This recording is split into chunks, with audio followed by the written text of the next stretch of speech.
네, 점심 먹고 난 이후에 오후장에 또 어떤 이슈들이 시장에 있는지 한번 체크해 보겠습니다. 오늘 나와주신 두 분의 멘토 소개해 드릴게요. 하이투자증권 강북 WM센터의 이화진 멘토, 그리고 베스트인베스트의 이상로 멘토 나와 있습니다. 어서 오십시오. 네, 안녕하십니까. 반갑습니다.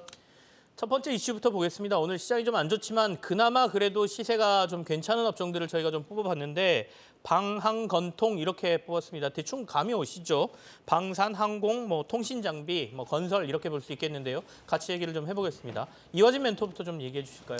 네, 일단 방산부터 먼저 말씀드리게 되면은 이제 그동안 이제 국방비 증산은 꾸준하게 전쟁 이후에도 계속 나왔었던 것 같고 결국 4분기에도 이런 무기에 대한 수요가 계속 나오고 있다는 측면에서는 내년에도 방산 쪽은 실적은 계속 꾸준하게 좀 갈 것으로 일단 보이고 있고 그리고 이제 건강 관련된 미용기기 같은 경우도 최근에 제이시스 메디커도 그렇고 클래시스도 그렇고 일단 북미 쪽에 있는 그만큼 수출이 꾸준하게 제가 봤을 때 나올 것으로 보이고 있습니다.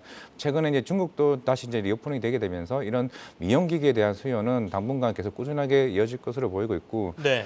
최근에 이제 항공 관련해서는 이제 최근에 주가가 조금 바닥에서 올라오는 모습을 보이고는 있습니다. 그리고 일본에 대한 여객 수요가 굉장히 많았던 것을 숫자적으로 일단 보여줬고 이제 그 이후의 관건은 과연 이제 중국 쪽에 하늘이 열리게 되면은 얼마만큼 중국 여객 수요가 우리나라 항공사들에 대한 수혜가 크게 이어질지 여부가 이제 내년 아니면 올해 4분기 자체가 흑자로 전환할 수 있는 특히 LCC 같은 경우는 흑자 전환 얘기도 간간히 나오고 있는 만큼 그에 대한 부분도 조금 체크해 볼 필요가 있을 것 같고 결국 항공은 이제 대한항공 아시아나 관련돼서 미국이나 이제 일본, 중국 쪽에 있는 기업 결합에 대한 승인이 좀 관건이 될 것으로 보이고 있기 때문에 네. 항공은 그런 점을 좀 차지했을 때 크게 이제 부채 개선이 될 가능성이 높기 때문에 그런 부분을 염두에 둬야 되지 않을까 생각하고 있습니다.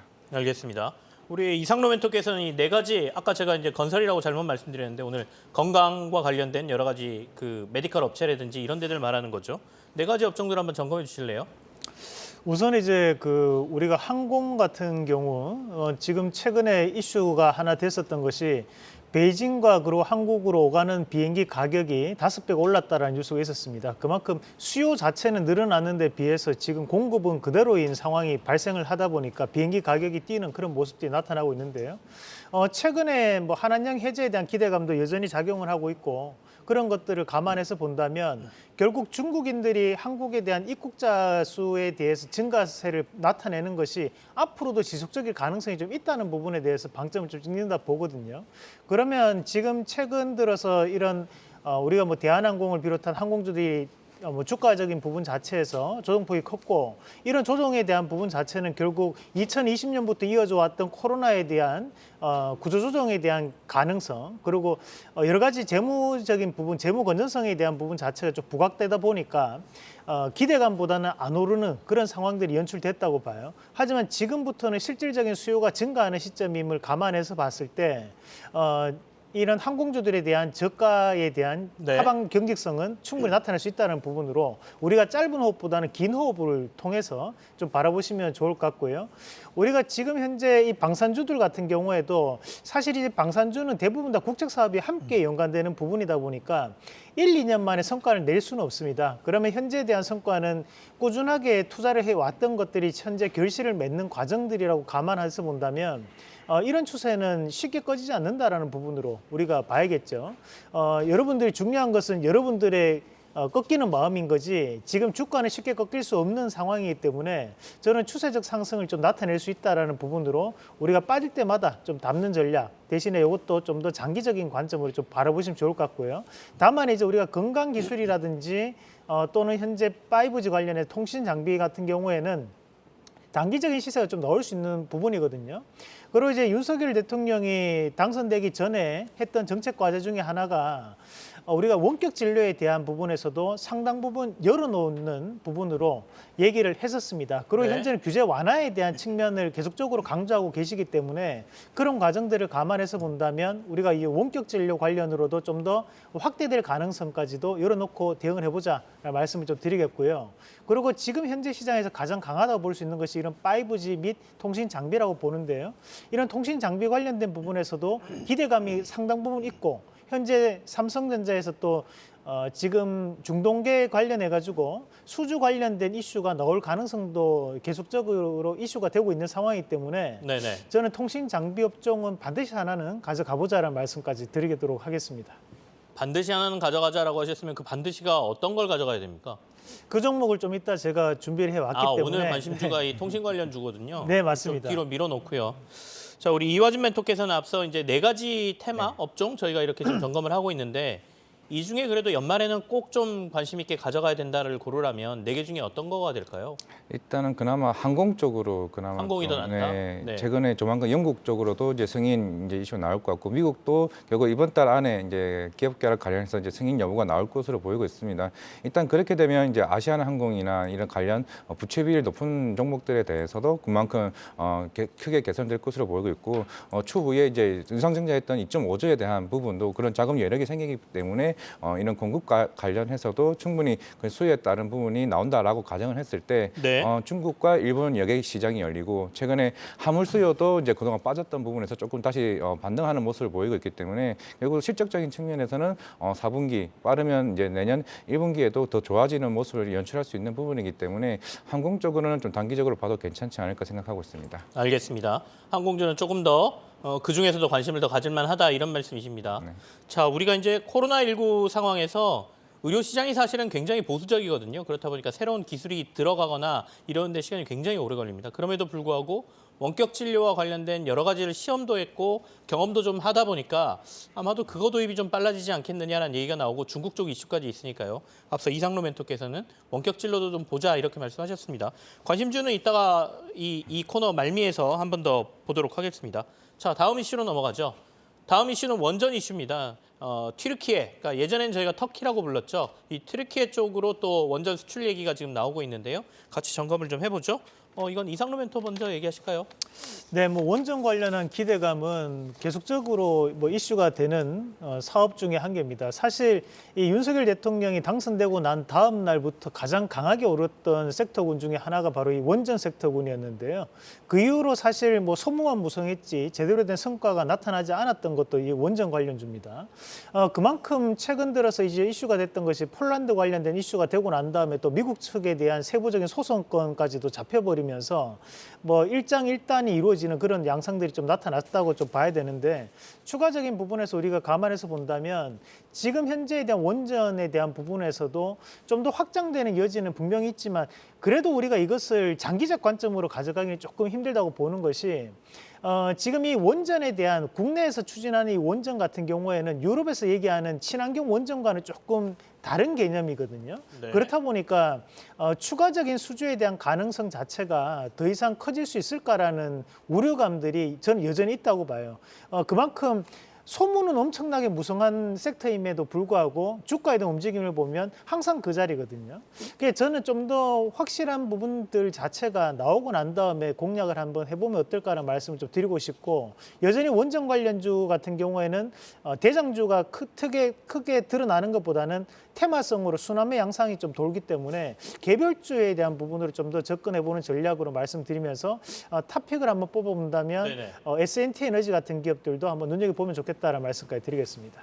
제가 물어볼 걸 미리 예상하시고 탑픽을 말씀을 하시네요. 네. S&T 에너지가 그나마 종목으로 접근한다면 네. 원전주에서 좀 괜찮다는 말씀이시고 이상로 멘토 의견 들었으니까 이화진 멘토까지 의견을 먼저 들어보죠. 원전주는 어떻게 봐야 될까요? 결국 이제 우리나라 이제 원전 같은 경우에는 2009년도에 있었던 이제 아랍에미리트 바라카 원전이랑 굉장히 비교를 하는 것 같은데 결국에는 그 당시에 실제로 이제 본 수주를 받았었고 그 이후에 주가의 흐름들이 한 2년간 꾸준하게 많이 올랐던 종목들도 있었습니다. 그런 부분이 결국에는 우리나라 시장 같은 경우에는 실제로 이제 의향서가 아닌 실제 본업 수주가 나와야 시장이 크게 움직일 것으로 바라보고 있고 그 당시에도 기대감으로 올랐던 게 아니라 실제로 계약한 이후에 주가가 올랐던 부분이었기 때문에 그런 바라카 원전 자체도 올해부터 실제로 이제 그런 원전이 가동이 시작이 되었습니다. 그만큼 13년 정도 시간이 흘렀기 때문에 네. 이런 원전 자체가 중장기 사업이라는 측면을 좀 감안을 했을 때 이런 다른 태양력이나 이런 신재생 관련 풍력보다 오히려 주가가 더 부진한 부분이 그런 부분에서 좀 차이가 나지 않을까라고 생각을 하고 있다고 좀 생각을 하고 있습니다. 전문가들하고 이제 원전 얘기를 하면서 많이 듣는 얘기 중에 하나가 원전은 차라리 스케줄에 따른 재료성 매매를 하라라는 조언을 많이 하시죠. 그러니까 방금 전에 이화진 멘토가 말씀하신 것처럼 이전에 우리가 원전 수주를 경험을 한번 들여다보면 주가는 수주가 확정되고 난 이후에 조금 더 오르더라. 그 전에 기대감보다는. 그러니까 그 수주 일정과 맞춰서 매매하는 게 차라리 낫다 이런 말씀을 좀 해주셨어요. 아까 추가 질문을 하려다가 넘어가 버렸는데 S&T 에너지는 어떤 관점에서 보라고 하시는 거예요? 우선 이제 S&T 에너지 같은 경우에는 우리가 이제 원전뿐만이 아니라 추가적인 모멘텀을 좀 가지고 있는 기업이기도 합니다. 그래서 네. 에너지 전반적인 부분에서 보일러 관련된 기업이라고 좀 보시면 되거든요. 그렇다 보니까 지금 현재는 이 원전이라는 단일적인 부분으로 재료만으로는 주가에 대한 상승은 조금 제한적일 수밖에 없다라고 보고 저는 오히려 복합적인 재료를 가지고 있는 기업들이 좀 더 재료적인 측면에 대한 매매를 가능했을 때 네. 단기적인 좀 더 상승폭이 좀 더 나타나지 않을까라는 말씀을 좀 드리면서 그래서 S&T 에너지를 말씀드리겠습니다. 원전에도 필수적으로 들어가야 되는 게 보일러고 네, 그리고 우리가 이제 플랜트 투자하면 무조건 들어가야 되는 게 또 보일러거든요. 그렇다 보니까 원전뿐만 아니라 전체적으로 설비 투자가 늘어나는데 수혜를 받을 수 있는 S&T 에너지를 보는 게 원전과도 관련이 있고 괜찮을 것 같다 이런 조언이시네요. 알겠습니다. 자, 다음 주제로 넘어가 볼까요? 다음 주제는 중국 관련 이슈입니다. 중국에서 대만 식품 수입 금지를 하면서 그러면 대안이 뭐냐? 대만 거 안 사면 다른 나라 거 사지 않겠느냐? 이런 논리가 되겠죠. 제약주가 오늘 좀 강세를 보이고 있습니다. 같이 점검을 하겠습니다. 이화진 멘토 먼저 말씀해 주세요. 네, 일단 이 대만 식품 수입 금지 관련은 뭐 이번이 처음이 아니고 정확하게 8월 2일에도 한 번쯤 있었습니다. 네. 그 당시에는 펠로시 하원 의원장이 이제 대만에 가게 되면서 중국에서도 식품 관련 수출 금지령이 나오게 되면서 그 당시에도 혜태제가 식품이나 이제 크라운제가 관련주가 이제 급등을 했다가 다시 줄어드는 모습이 꾸준히 나왔었기 때문에 결국 이런 부분도 제가 봤을 때는 이제 하루짜리 관련된 테마주로 움직이는 부분이 아닌가라고 좀 생각을 하고 있고 그동안 대부분의 주가들이 그러한 흐름을 꾸준히 보여왔었기 때문에 이걸로 이제 트레이딩하기보다는 이제 그런 흐름으로 그냥 잠깐 봐야 되지 않을까라고 생각을 하고 있고 네. 물론 실제로 수출 금지까지 가게 된다고 하게 되면은 우리나라가 대안책으로 될 수는 있겠습니다만은 그런 흐름들이 계속 이어지는 부분은 아니었기 때문에 제가 봤을 때는 이제 오늘 하루짜리 흐름으로 되지 않을까 생각하고 있습니다. 그냥 오늘 단기적인 흐름에 가까울 거다 이렇게 보시는군요. 이상로 멘토께서는 어떻게 보십니까? 이게 뭐 단순 업종군에 대한 전체적인 반등이 아니라 일부 종목에 대한 반등이 좀 나타나는 것에 대해서 좀 집중할 필요가 있습니다. 결국에는 재료에 대한 부분으로 해석을 해줘야 되는 거고 단발적인 부분이라고 보는데 특히 이제 문제는 우리가 트레이딩 하시는 분들은 차트를 좀 보시면 아시겠지만 거래량이 오늘은 상당 부분 튀지만 이것들이 분봉상으로 들어가 보면 거래량 자체 크게 나오는 종목은 아니거든요. 그만큼 호가가 좀 비는 상태가 많이 나타난다는 것은 여러분들이 실제로 이것을 매수를 해서 매도를 하는 타이밍을 잡기에는 상당히 쉽지 않다라는 부분으로 좀 봐야 되겠죠. 결국 이제 우리가 이런 것들은 윗꼬리가 많이 달리는 것들을 감안해서 봤을 때 이런 뉴스가 있었구나 정도로 생각을 하시면서 넘어가시는 것이 좀 더 계좌를 좀 아끼는 전략이 아닌가라는 말씀 좀 드리고 싶습니다. 단순히 이제 우리가 제과 쪽만을 보지 않고 식품업체 전반으로 본다면 사실 인플레이션이 강해질 때는 가격을 얼마든지 올릴 수 있는 이 소비주들이 좀 괜찮다라는 얘기를 많이 들었거든요. 근데 이제 인플레이션이 좀 정점이다라고 생각하면 이 소비주는 더 이상 관심을 가지면 안 된다 이렇게 봐야 되는 건가요? 아니면 단기적으로 봤을 때 지금 상황에서는 소비주 들어가는 게 별로다 이런 관점이신가요? 이제 우리가 지금 사실 2022년도 1월 달과 2월 달에 사실 뭐 밀가루 가격이라든지 또는 대두 가격들이 대부분 다 고점을 치고 난 다음에 지금 현재 절반 정도까지 가격이 다 빠졌거든요. 하지만 실제로 우리가 뭐 베이커리 같은 데 가서 빵을 산다 했을 때 빵 가격이 내렸느냐를 한번 생각을 해봐야 돼요. 사실 가격은 쉽게 오르지만 빠지는 가격은 소비자 가격이 쉽게 안 빠진다는 거죠. 그 말은 뭐냐면 결국에는 이 가격적인 부분에서 마진폭이 개선되는 것들은 이미 주가에 선반영했다고 봐야 되는 거고 네. 그러면 그런 부분 자체에서 원재료가 가격적인 부분 상승을 하면서 들어올 수 있는 마진폭은 이미 주가에 다 반영된 상황인데 추가적인 원재료 가격이 신고가를 갈 리는 없다는 거죠. 지금 시장에서 봤을 때는. 그런 관점에서 본다면 추가적인 음식료업종에 대한 모멘텀 자체가 쉽지는 않을 것이다. 여기서 무턱대고 또다시 한 번 더 소비자 가격을 인상한다면 당연히 또 반발이 부딪힐 수밖에 없는 상황이기 때문에 저는 가격 인상 효과는 이미 다 반영됐지 않나라는 말씀 좀 드립니다. 이미 식품 소비주에는 가격 인상 효과는 주가에는 다 반영돼 있는 거다. 네, 맞습니다. 뭐 추가로 뭐 한 번 정도는 더 있을 수 있겠지만 이화진 멘토도 비슷한 의견이세요? 네, 일단 그런 비슷한 의견이고 뭐 라면이나 이런 네. 부분들도 결국에는 그동안 가격 인상을 했던 부분이었고 그런 필수 소비재 같은 경우는 워낙 이제 자주 이제 인상을 할 수 없는 부분이기 때문에 물론 그런 원재료 자체가 다시 떨어진다 한들 결국 우리도 많이 겪었겠지만은 뭐 포장지를 뭐 이쁘게 만들거나 아니면 용량 자체를 살짝 조금씩 올리면서 가격을 계속 유지하는 전략 그런 흐름으로 가고 있기 때문에 어느 정도 소비자 가격은 줄이지 않을 것으로 보고 있는 상황이라면은 그런 부분들은 어느 정도 마진폭은 계속 그대로 유지하는 측면으로 뭐 마케팅을 하지 않을까 생각하고 있습니다. 알겠습니다. 근데 두 분의 말씀으로 보면 진짜로 이제 인플레가 조금 정점으로 가는 거 아닌가라는 생각도 듭니다. 그러니까 곡물 가격이라든지 원재료 가격이 오름의 한계가 좀 보이기 시작하고 그거를 반영하는 소비자 물가에도 결국에는 한 번이냐 두 번이냐 뭐 이렇게 지금 얘기를 하고 있으니까요. 그렇게 된다라고 하면 물가가 정점이고 물가가 좀씩 꺾여 내려가고 경기 침체가 오고 그러면 금리 인상이라든지 뭐 이런 부분에도 장기적으로는 영향을 좀 미치겠죠. 당장은 아니라고 지금 얘기는 하고 있지만요. 내년에 또 어떤 상황이 벌어질지 알겠습니까? 자, 다음 주제로 넘어가 보겠습니다. 다음 주제는 미래기술과 관련된 뭐 저희가 흔히 AI라고 하는데요. 우리나라에도 이 AI를 열심히 하는 기업들이 참 많습니다. 대표적인 게 뭐 삼성전자부터 시작해서 대형 IT 업체들부터 중소기업까지 많지 않습니까? 같이 한번 점검을 좀 해보겠습니다. 이화진 멘토부터 하실까요?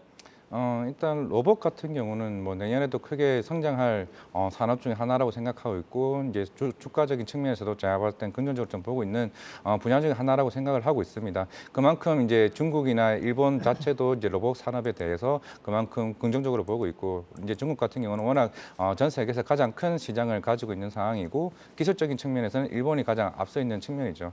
결국 우리나라가 이제 로봇 산업이 더 성장하기 위해서는 결국 제가 봤을 때는 대기업을 같이 끼고 있는 로봇 회사들을 조금 중점적으로 봐야 될 것으로 보이고 있고 네. 그런 법안 자체도 이제 올해 내년부터는 어느 자율주행이나 이런 관련된 부분들도 그만큼 완화시키는 부분이 있기 때문에 내년부터는 이런 실외주행 관련된 자율주행 관련된 물류 로봇들이 좀 시장에서 크게 관심을 가질 수 있지 않을까 좀 생각을 하고 있습니다. 지금 타이완에 지진 발생했다는 속보가 있네요. 오늘 6.2 진도의 타이완에 지진이 발생했다고 하니까 보통 이제 타이완에 지진이 나면 타이완에 있는 반도체라든지 뭐 이런 데에 대한 위험성이라든지 혹시나 피해 이런 데에 관심이 좀 많아지거든요. 물론 인명 피해가 1번 없어야 되고요. 저희가 이제 주식을 하다 보니까 산업적으로 저희가 많이 접근하다 보니까 이런 말씀을 드리는데 혹시나 TSMC라든지 그쪽 IT 업체들에 대한 피해 얘기가 나오면 반사 수익에 대한 얘기가 증권가에서도 나올 수 있다. 이런 얘기 먼저 전해드립니다. 지금 타이완에서 지진이 발생했고 진도는 6.2 정도다. 이렇게 뉴스가 전해지고 있습니다. 참고해 주십시오. 방금 전에 우리가 이제 인공지능 기술에 대해서 얘기를 했습니다. 인공지능은 결국엔 로봇하고 연결되니까요. 두 산업을 같이 얘기를 좀 해보겠습니다. 이화진 멘토 얘기를 좀 들었고 이상로 멘토 얘기 좀 들어볼까요? 그래서 사실 우리가 이제 로봇이라는 것이 뭐 상용화에 대한 부분이 가장 큰 문제죠. 사실 뭐 쉽게 상용화가 되지 않는 분야이기도 하고 우리가 그만큼에 대한 매출을 나타내는 것이 아직까지는 좀 역부족인 사업 중에 한 개가 이 로봇 산업이라 보는데 다만 최근 들어서는 조금 분위기가 좀 바뀌고 있는 것이 이런 로봇 산업 중에서도 돈이 되는 사업은 또 따로 있다는 겁니다. 바로 쉽게 접근할 수 있는 것이 로봇 청소기 관련된 부분 자체로 저는 좀 보자는 말씀 좀 드리고 싶은데 결국 지금 우리가 LG에서도 이번에 로봇 청소기를 다시 한 번 더 출시를 하면서 그에 따른 관련된 기업이 로봇스타라는 기업이 있었고요. 네. 그리고 이제 삼성 같은 경우에도 이번에 로봇 청소기를 출시를 함으로써 그에 따른 관련된 기업이 이제 나무가라는 기업이 존재를 했었거든요. 그러니까 국내에서도 마찬가지로 로봇 청소기 관련되어서 상장돼 있는 기업들이 있죠. 그러면 이런 로봇 청소기 관련된 부분 자체가 결국에는 나중에 자율주행 시장까지도 이어지는 더 관계적인 부분 자체를 좀 감안해서 봐야지만 저는 좀 더 상용화에 대한 가능성 그리고 거기에 따른 로봇 산업을 봤을 때 매출적인 요소와도 엮일 수 있는 과정들이라고 보고요.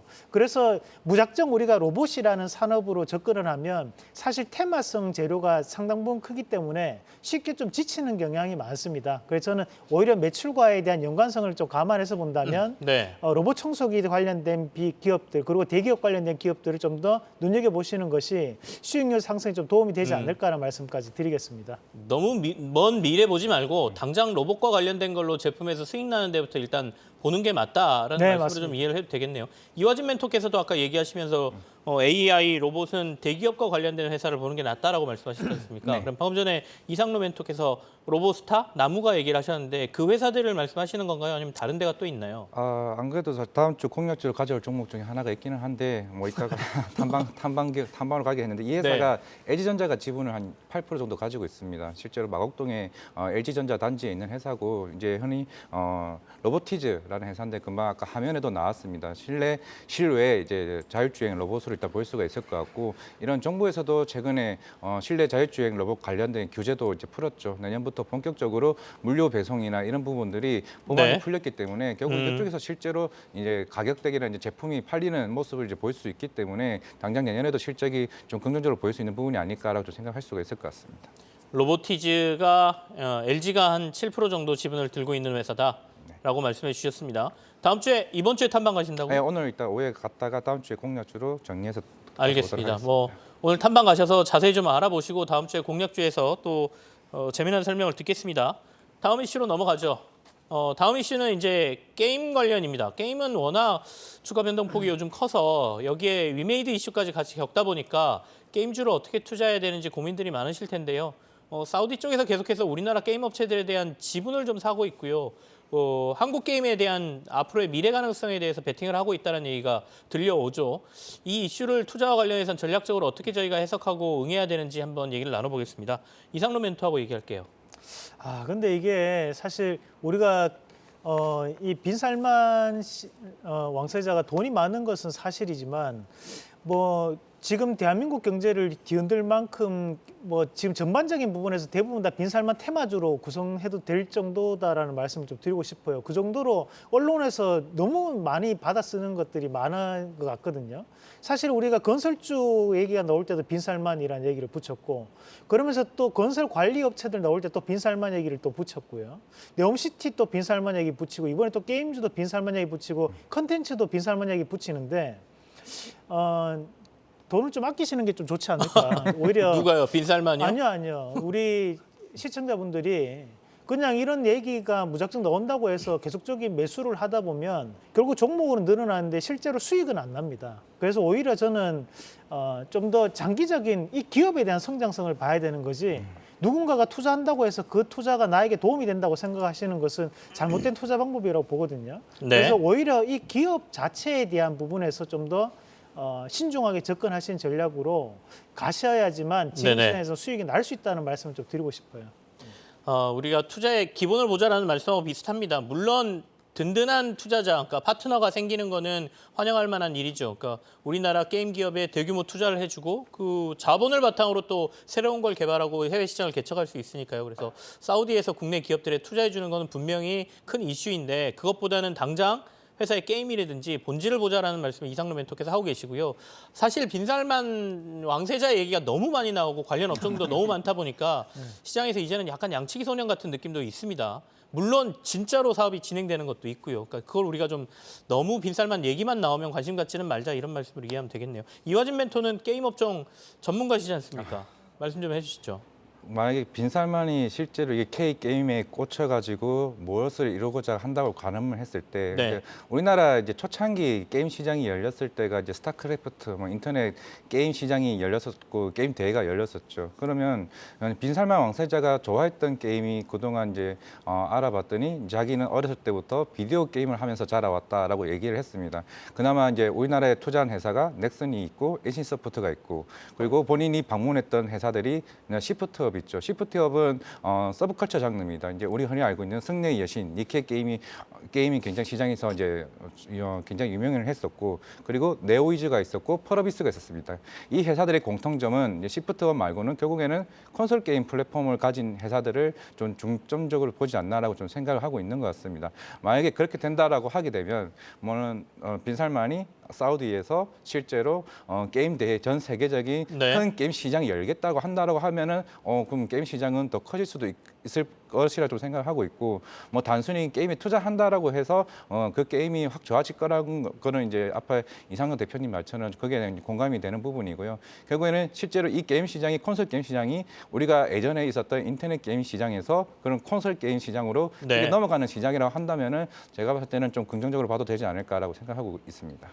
지난번에도 한번 게임 제가 여쭤봤을 때 국내에서 이제 콘솔 게임으로 도전하고 있는 데들 중에 성과가 좀 나오는 데들은 주목할 만하다 이런 말씀해 주셨거든요. 그러니까 빈쌀만을 저희가 이슈에서 제외를 한다라고 하면 게임주 전체에 대한 지금 연말에 투자 또는 연초에 게임주를 담는 거에 대해서는 어떻게 조언하실 거예요? 일단 제가 볼 때는 내년에는 상조하구로 봐야 될 것 같고 네. 이제 내년 하반기에 몰릴 신작들이 콘솔 게임이 굉장히 많이 있습니다. 폴어비시의 붉은 사막이랑 물론 도깨비는 대후년이라 좀 봐야 될 것으로 보이고 있고 제일 기대작인 네오이즈 피해 거짓이 대략 한 6월이나 5월쯤에 나올 것으로 보이고 있습니다. NC소프트의 프로젝트 TL까지 상반기 말쯤에는 보이고로 한다 그러면은 물론 이제 매출단에서는 나와봐야 알겠지만은 제가 이틀 전에도 말씀드렸다시피 우리나라 게임 회사들도 콘솔 게임을 만들 수가 있구나라는 1차 목표가 첫 번째 그게 제일 중요할 것으로 보이고 있고 네. 그다음에 실제로 미국이나 일본 게임 제작사들과 동등한 관계로 나올 수 있는 실제로 뭐 디아블로처럼 3천만 장을 팔 수 있는 그런 능력을 갖출 수 있는 회사까지 한 단계 나아가는 모습은 그 이후의 모습이 되지 않을까 좀 생각하고 있습니다. 지금 제일 가능성 있어 보이는 그 콘솔 게임에는 우리나라 국내 업체가 어디로 보이세요? 일단 네오이즈 피해 거짓이 그나마 좀 세계 그 전시회에서도 인정을 받았었고 뭐 기대감은 한 대략 한 300만 장, 400만 장 얘기는 하고는 있습니다만은 네. 일단은 전 세계 외신들에서도 좀 인정받았던 측면이 있기 때문에 네오이즈 같은 경우는 연간 매출액이 한 3천억 정도 됩니다. 만약에 네오이즈가 실제로 300만 장, 400만 장만 팔아도 그만큼 엄청난 매출을 당길 수가 있기 때문에 그에 네. 대한 밸류도 더 커지지 않을까라고 생각하고 있습니다. 게임 업체 중에는 내년에 콘솔 쪽에 조금 가능성이 있어 보이는 네오위즈, 피해 거짓이라는 콘솔 게임 좀 기대한다 이렇게 말씀을 주셨습니다. 네. 지금 이상로 멘트 옆에 손 들었죠. 할 얘기 있다고. 네. 네. 제가 SSQ입니다. 저도 애셋 키우신다고요? 예, 맞습니다. 네. 그렇다 보니까 저도 이 게임에 대해서는 누구보다도 이 일가견이 있는데요. 그 중에서도 이제 현재 게임에 대한 부분 자체에서 우리가 봐야 되는 것이 최근에 게임 산업에 대한 키워드가 나왔는 것이 이제 디아블로라는 또 키워드가 나왔어요. 근데 이 디아블로라는 키워드가 나오면서 또다시 그에 따른 기대감 자체가 상당 부분 고조된다는 거죠. 그 이유는 뭐냐면 디아블로라는 IP가 있기 때문입니다. 결국 지적재산권이 부각되는 시대라는 거라고 저는 보는데 전 세계에서 이 게임 산업에서 가장 큰 돈을 버는 회사가 있습니다. 그게 바로 닌텐도라는 회사인데요. 닌텐도라는 회사는 결국 포켓몬스터라는 이 IP만으로 상당히 큰 소득을 지금 얻고 있는 기업이라고 봐야 됩니다. 전 세계에서 게임으로 가장 많은 돈을 벌고 있으니까요. 그러나 국내에서도 그런 IP를 가지고 있는 기업을 중점적으로 우리가 좀 더 눈여겨볼 필요가 있다는 거죠. 그러면 일반적으로 제가 판단했을 때는 NC소프트라는 기업이 쉽게 망하지는 않는다고 보는 겁니다. 왜냐하면 이 NC소프트라는 기업이 가지고 있는 리니지라는 IP만으로도 일단은 기본적인 매출 자체가 창출될 수밖에 없는 기업이거든요. 그러면 주가에 대한 부분에서도 아무리 악재가 떠서 빠지더라도 한계점은 보일 수밖에 없고 네. 오히려 지금에 대한 주가적인 하락 그리고 게임 산업에 대한 전반적인 부진이 결국 NC소프트를 좋은 가격에 살 수 있는 기회가 될 수 있다는 부분으로 저는 탑픽을 꼽는다면 NC소프트를 말씀드리겠습니다. 결국에는 IP가 강력한 회사를 찾아야 되는데 네, 맞습니다. 그렇게 본다면 국내 게임 업체 중에 NC소프트인 것 같다라는 이상로 멘토의 의견이었습니다. 자, 이제 또 빈살만 왕세자의 우리나라 K게임에 대한 러브 스토리 뭐 이런 얘기들이 나오고 있어서 게임 업체 전반적인 얘기를 좀 저희가 살펴봤습니다. 자, 두 분이 가져오신 공약주 한번 확인해 보겠습니다.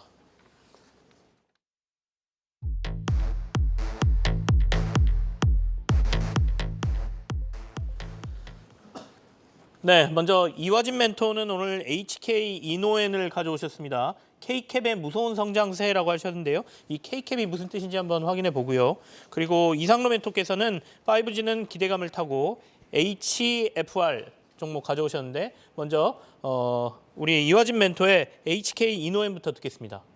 네, 일단 HK노에는 이제 전신이 이제 CJ 헬스케어이고 이제 한국콜마홀딩스가 지분을 인수했습니다.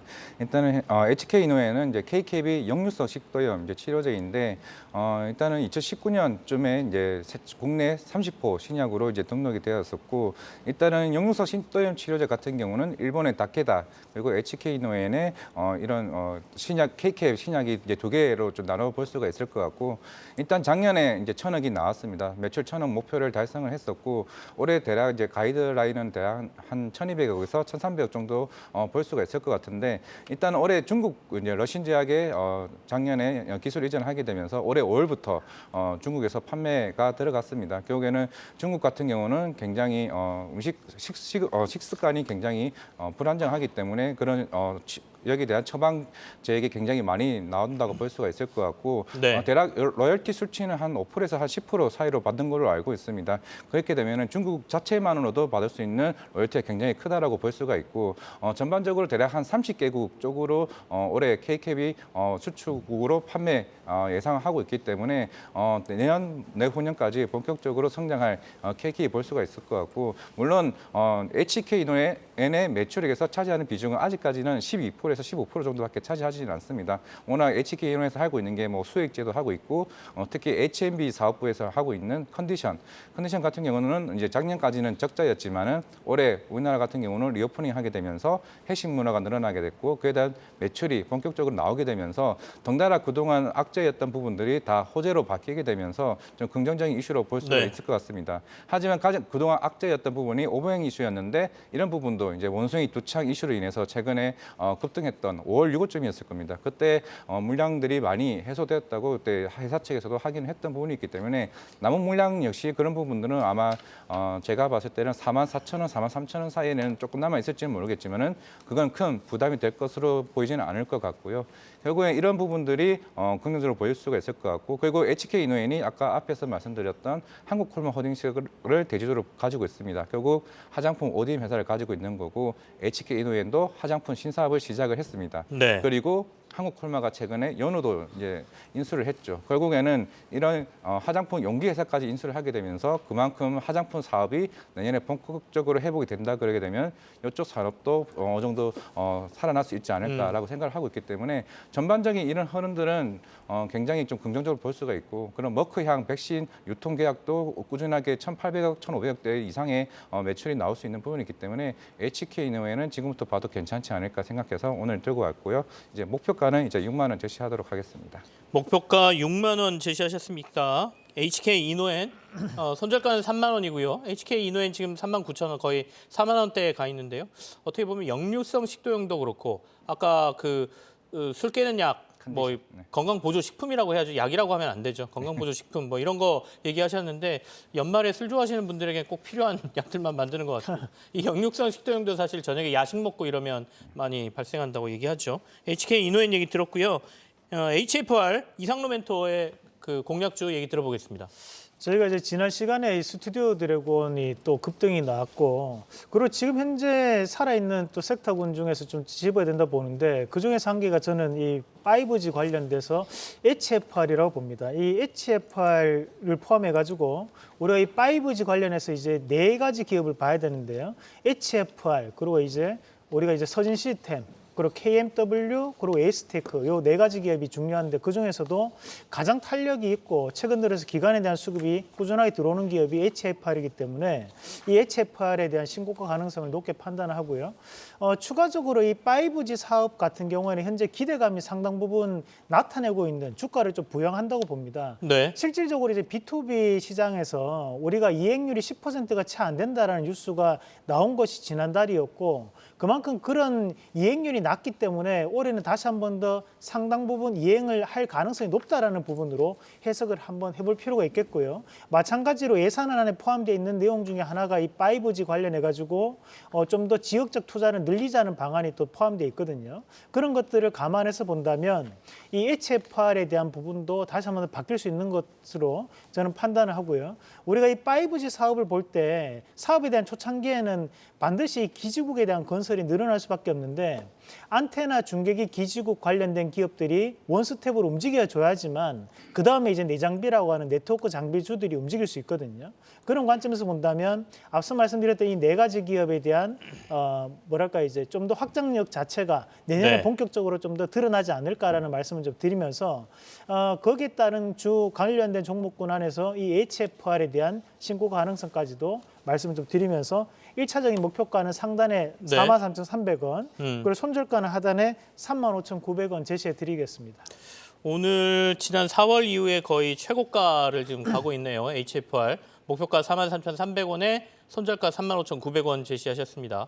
두 분 오늘 고맙습니다. 네, 네, 고맙습니다. 감사합니다.